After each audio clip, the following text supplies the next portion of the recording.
అందరికీ నమస్కారం. సో ఇప్పుడు మనతో అమ్మ తన తన ప్రెగ్నెన్సీ జర్నీ స్టోరీ షేర్ చేసుకోబోతున్నారు. టాక్ టు బేబీ బుక్ మనం చూస్తుంటే దాంట్లో కూడా తన ఫీడ్బ్యాక్ ఇచ్చినారనమాట, రజని అని చెప్పేసి. ఆమె ఇప్పుడు చండీగఢ్ దగ్గర ఉన్నారు. ఇంతకుముందు తన బై ప్రొఫెషన్ డెంటిస్ట్, కానీ ఇప్పుడు డయటీషియన్, హెల్త్ కోచ్గా ఉన్నారు. తను చాలా టాక్స్ అట్లా ఇస్తున్నారు అక్కడ. అట్లా తనకి యూట్యూబ్ ఛానల్ ఉంది, చాలా గ్రూప్స్, కౌన్సిలింగ్ బాగా చేస్తారు. సెకండ్ ప్రెగ్నెన్సీ అప్పుడు అంతకుముందు పరిచయం అనమాట. సెకండ్ ప్రెగ్నెన్సీలో ముఖ్యంగా ఫోన్లోనే ఎక్కువ కౌన్సిలింగ్ జరిగింది. కాకపోతే చాలా స్ట్రాంగ్, చాలా ప్రాబ్లమ్స్ ఉన్నా దాన్ని దాటుకొని వచ్చేసారు.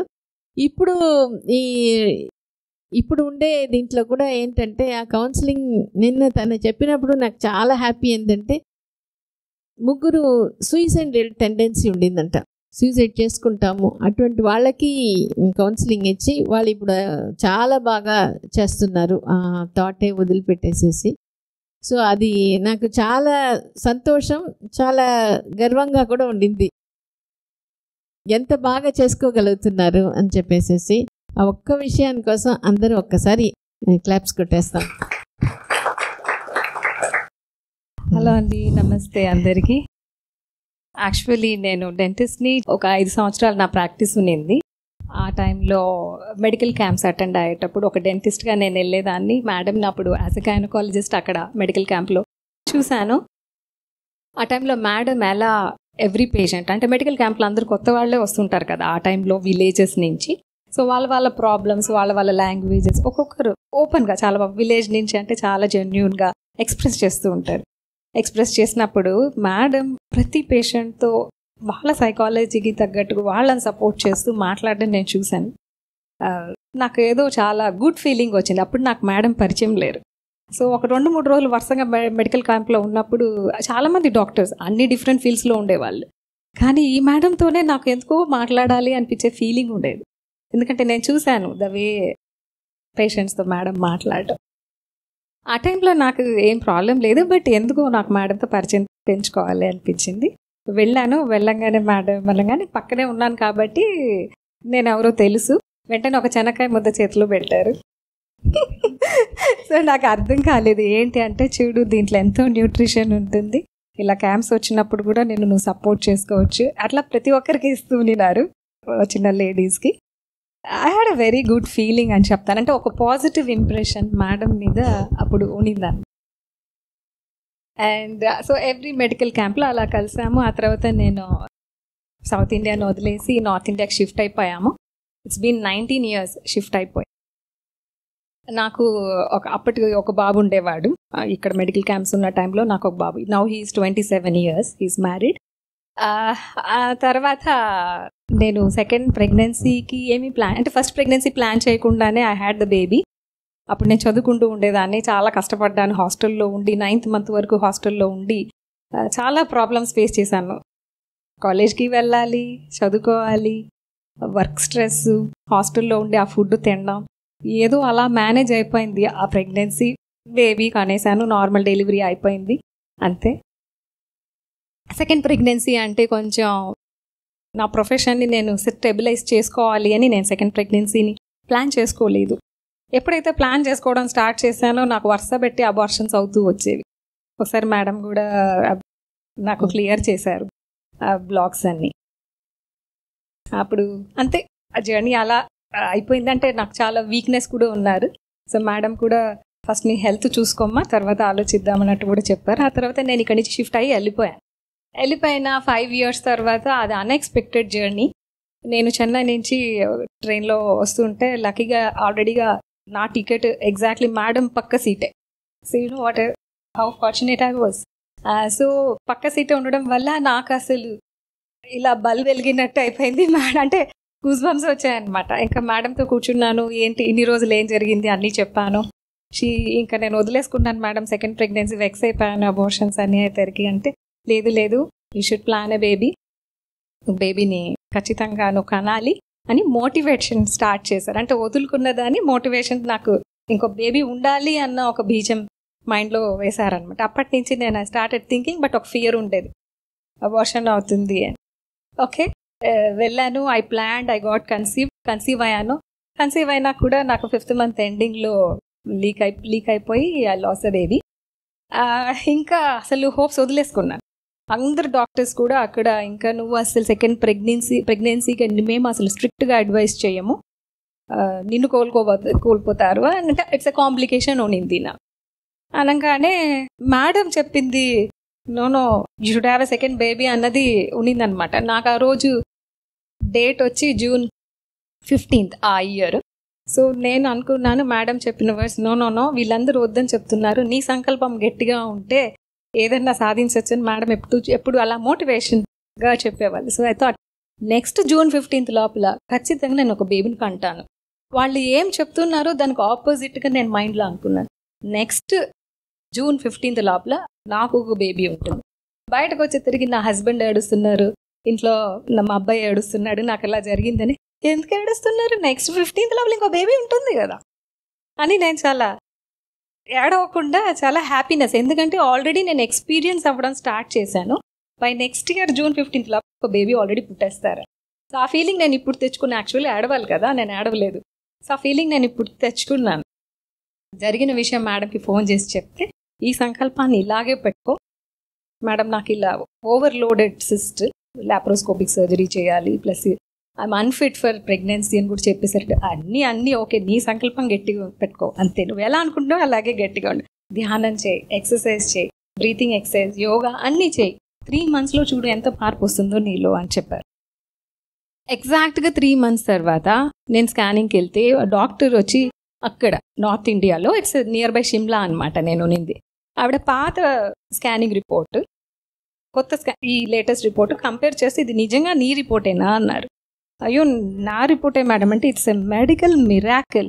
నా ఇంత రేడియాలజీలో ఇన్ని స్కాన్ రిపోర్ట్స్ నేను చూశాను, పీసీఓఎస్ నీకు చాలా వర్స్ట్ కండిషన్, బట్ స్టిల్ అది ఎలా నార్మల్ అయిపోయింది, ఓవరీస్లో గ్రాఫియన్ పాలికల్స్ ఎంత హెల్తీగా ఉన్నాయి, ఒక్క సిస్ట్ కూడా లేదు, ఏం చేసావు నువ్వు, ఇట్స్ ఎ మెడికల్ మిరాకిల్ అమ్మా, you are blessed and any time నువ్వు కన్సీవ్ అవ్వచ్చు అని చెప్పారు.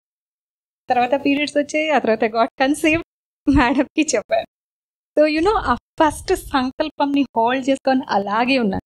కానీ ప్రతి నెల గడిచే కొద్ది అండ్ నాకు సర్విక్స్ లూజ్ అని చెప్పి సూచరింగ్ చేసి 45 degrees యాంగిల్, 45 degrees యాంగిల్లో నేను పనుకోవాలి.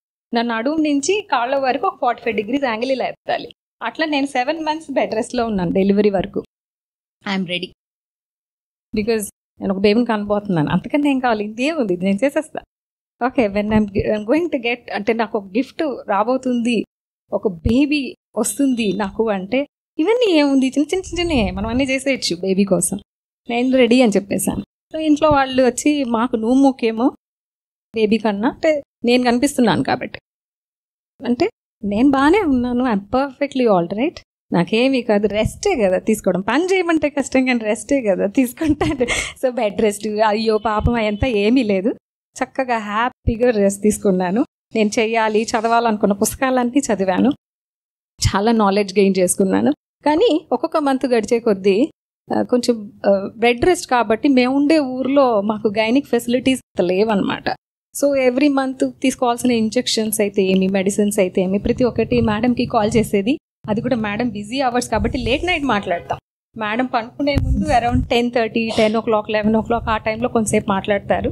సో ఆ వీక్ గైడెన్స్ ఏంటి అని చెప్పేసేవాళ్ళు, నోట్ చేసుకొని నర్సుని పెట్టుకొని ఆ ఇంజెక్షన్స్ చేసుకునేవాళ్ళం. కానీ మంత్ గడిచే కొద్దీ ఫియర్ స్టార్ట్ అయ్యేది. ఎప్పుడైతే అబార్షన్ టైం దగ్గరకు ఆ 3 months నేను కోరిలేట్ చేసుకున్నప్పుడల్లా కొంచెం భయపడుతూ ఉండేదాన్ని. సడన్గా బ్లీడ్ అయినప్పుడు ఇంకా భయపడేదాన్ని, వణికిపోయాను అసలు.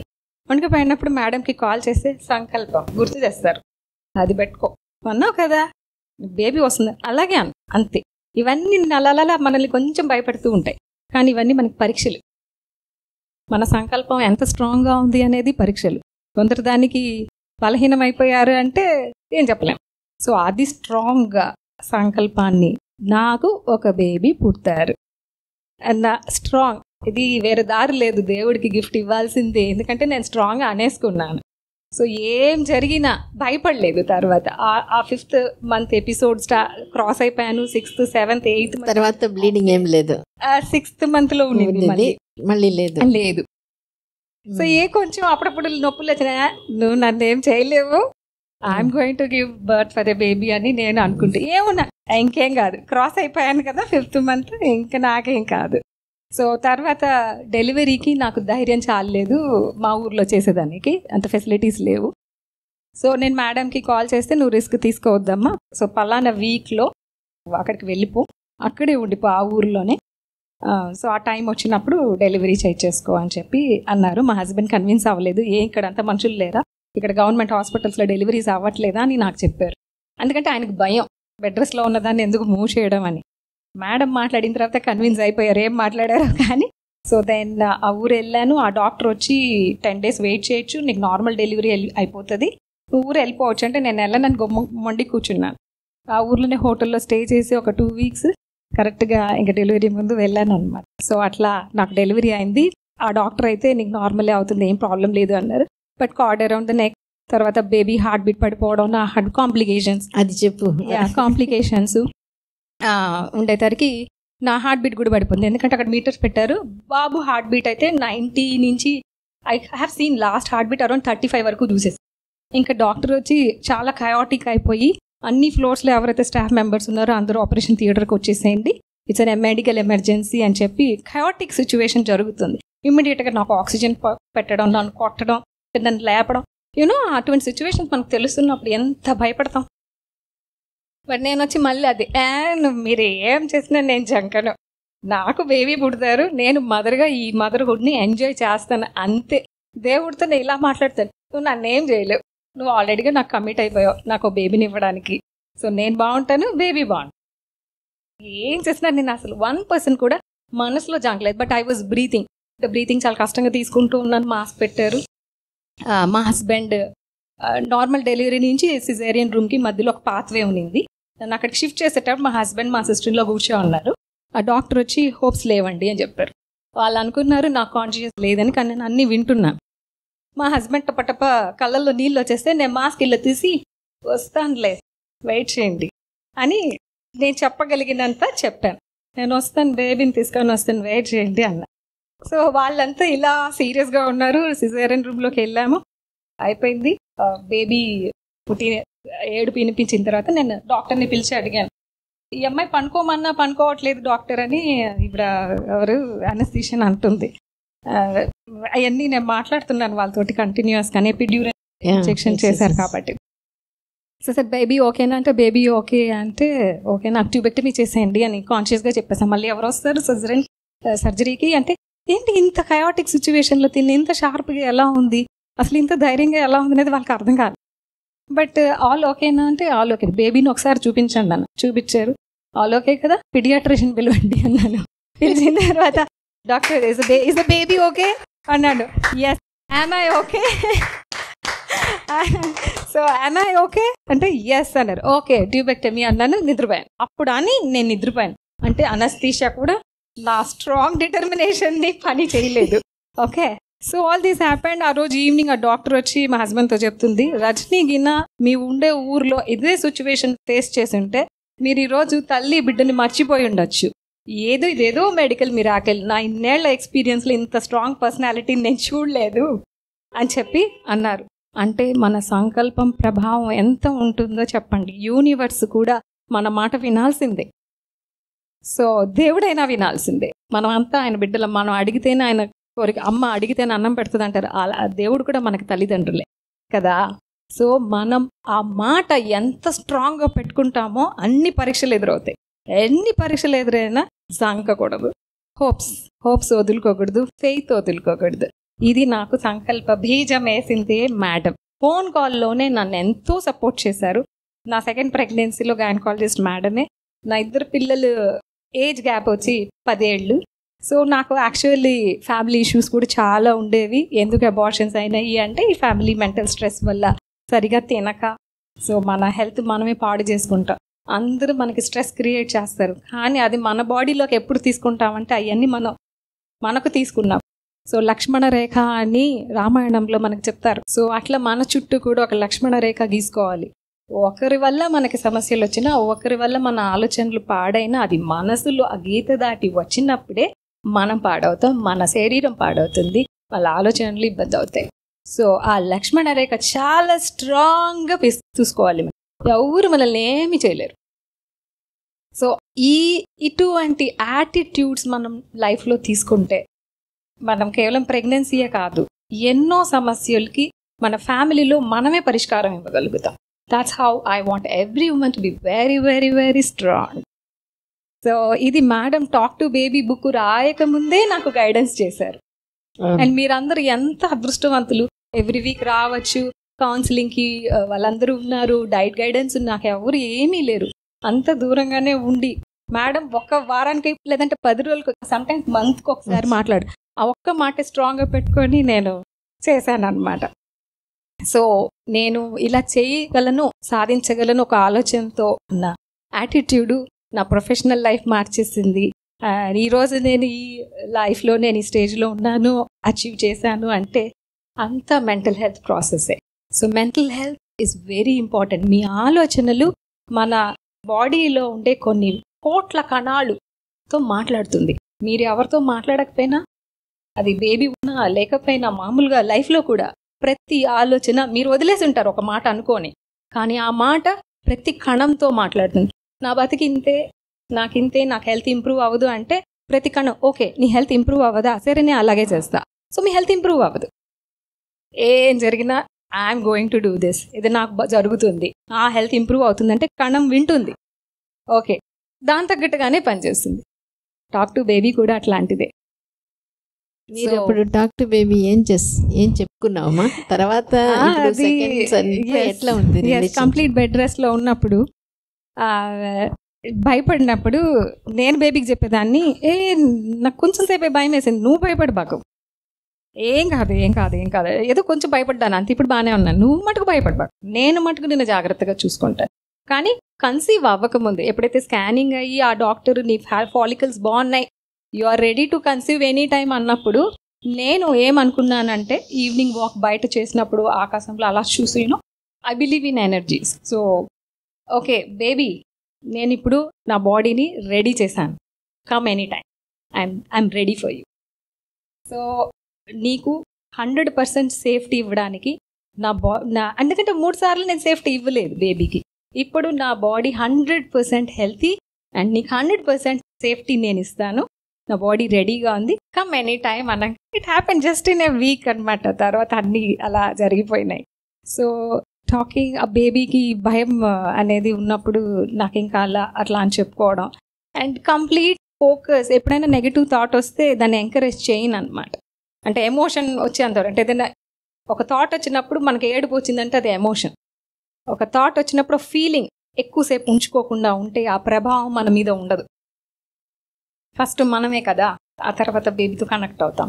సో మనల్ని ఆ లక్ష్మణ రేఖ స్ట్రాంగ్గా గీసుకొని పెట్టుకోవాలి. ఈరోజు మా అబ్బాయి కూడా such a loving boy. Today is 17 years చిన్న బాబుకి. చాలా బాగా అర్థం చేసుకుంటాడు. చెప్పకముందే నా మైండ్ ఫీలింగ్స్ వాడికి అర్థమైపోతాయి. నీకు ఎలా తెలుసురా అంటే, I can make out mummy, నాకు తెలుసు నీ ఫీలింగ్స్ అని చెప్తాడు. చాలా మదర్లీ టచ్, హెల్పింగ్ నేచర్.